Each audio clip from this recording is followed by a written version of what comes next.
Adesewa sat by the flickering campfire, her thoughts a tempest of fear and resolve. The villagers they had saved rested nearby, their faces etched with exhaustion and despair. Akintola sat across from her, his gaze steady, waiting for her to speak. Akintola, She began, her voice low but firm. there's something you need to know. He leaned forward, concern and curiosity flickering in his eyes. My name is not Adebimp. She continued. I am Adesewa, the princess of Ataran. Akintola froze, his breath catching. The revelation hung heavy in the air. My family Adesewa said, her voice breaking. was betrayed by your own. Ajijola's forces destroyed everything, my parents, my people, my kingdom. I fled, hiding among strangers, hoping to one day reclaim what was lost. Akintola's expression shifted, a storm of emotions flashing across his face. Adesewa, He whispered, his tone a mix of reverence and sorrow. why didn't you tell me sooner? I didn't know if I could trust you, She admitted.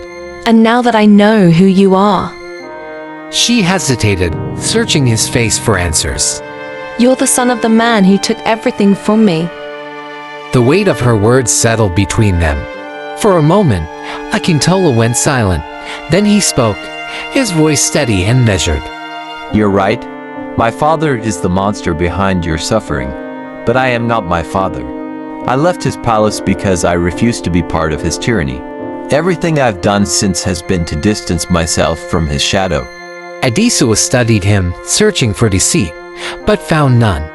If you truly stand against him, She said, then help me.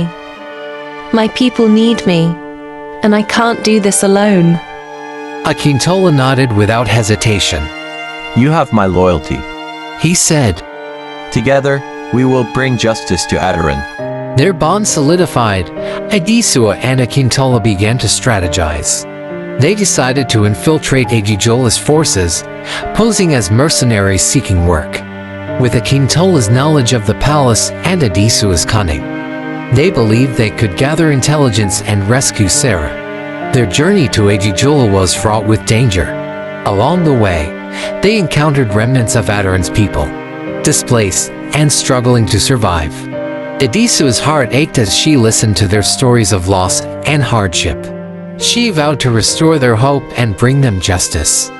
When they finally reached Ajijola, the city was a stark contrast to the serene plains of Ataran.